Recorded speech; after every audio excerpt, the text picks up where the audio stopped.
Hey, how's it going, everyone? Saintsfan back again with another GTA Online video. And since so many people watched the last video I did somewhat like this, the top 10 things you should know about the Vigilante before it's released, I figured I would do another video on the Hunter because that is probably the most popular upcoming or unreleased vehicle coming to GTA Online. So many people, including myself, are ready to own this helicopter. This thing, by the way, is an absolute beast. So what I'm going to be doing is showing you guys 10 or so things that you should know before you buy it, so you have a better understanding of what this thing can do and, you know, if it truly is worth that $3 million. Now, speaking of $3 million, that's how much it's going to cost. So that's the first thing. $3.1 million is the price tag if you do the trade price, which does require 42 smuggler run missions. So if you want to save like $1 million or so, do the 42 missions. I feel like most people by now have that many missions, or at least have close to that. So you may want to grind it out just so you get the cheaper price. But 3.1 million, that's what you're looking at. Funny enough, that's actually a little bit cheaper than the Vigilante, even though I think the Hunter is better. But the next thing, this thing has about a 3-second delay between each barrage occurrence.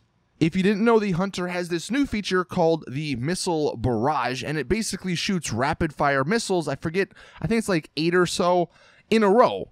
And it takes about 3 seconds to sort of replenish, you know, all of them. So you can't continuously spam. Although you can continuously spam the homing missile.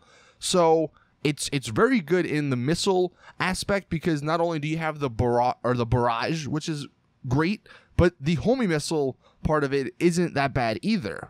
Now, I guess while we're on this topic of missiles, the homing missile acts like a normal homing missile. It's not going to be like a Vigilante missile or a Runo 2000. Sometimes it will miss, and it does the normal damage. Now, the barrage missiles are a little bit different because they are rapid fire. I guess Rockstar somewhat balanced them because the radius of the explosions or of the damage isn't that big.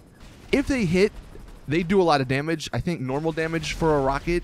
But you sort of have to be precise. I guess that's why they have the barrage, because you can just sort of spam in the general vicinity and hopefully hit. But the barrage missiles are somewhat similar to the missiles or the little bombs that come out of the bomb bay, because those, if you don't pretty much hit spot on, you're not going to really kill anyone.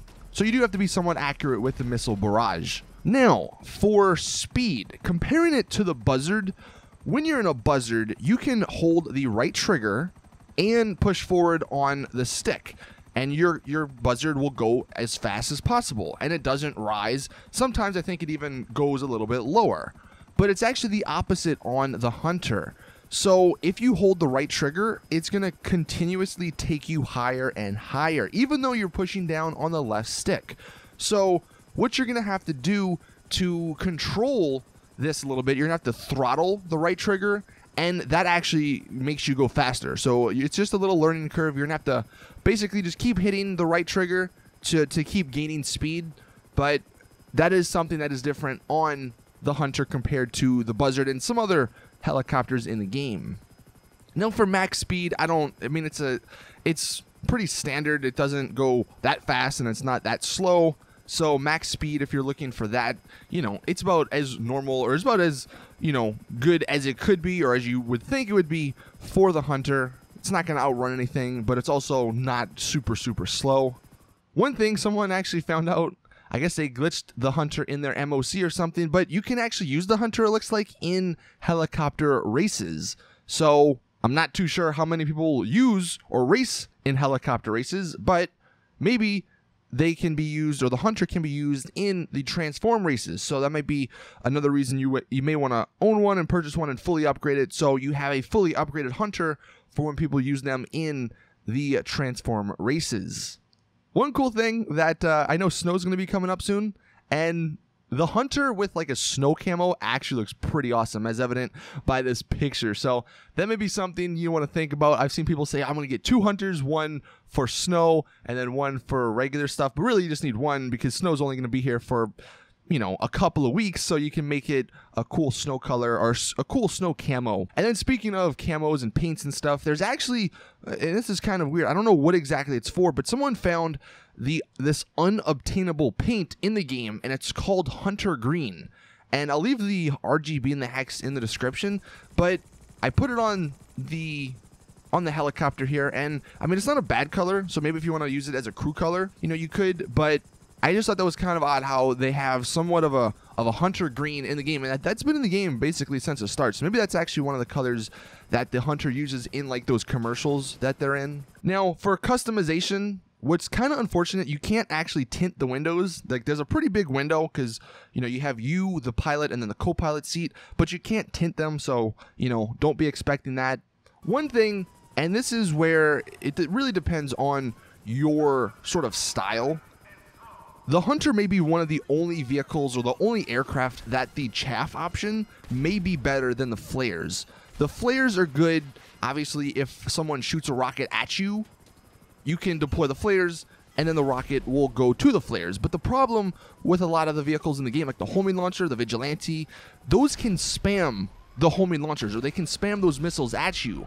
So if you use flares once, well, if they just keep spamming it, you're going to get shot down or you're going to get hit because you can't spam the flares. But with the chaff, if you deploy that once, no one can lock on for the next like 5 to 10 seconds.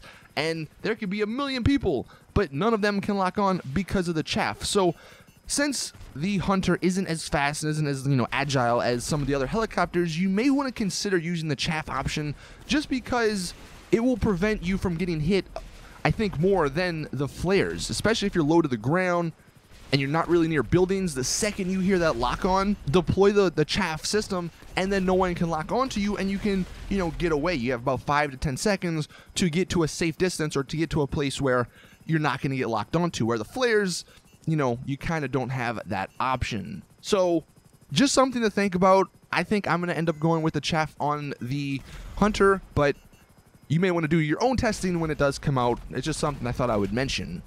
And then I guess the final thing, the armor. Let's talk about it.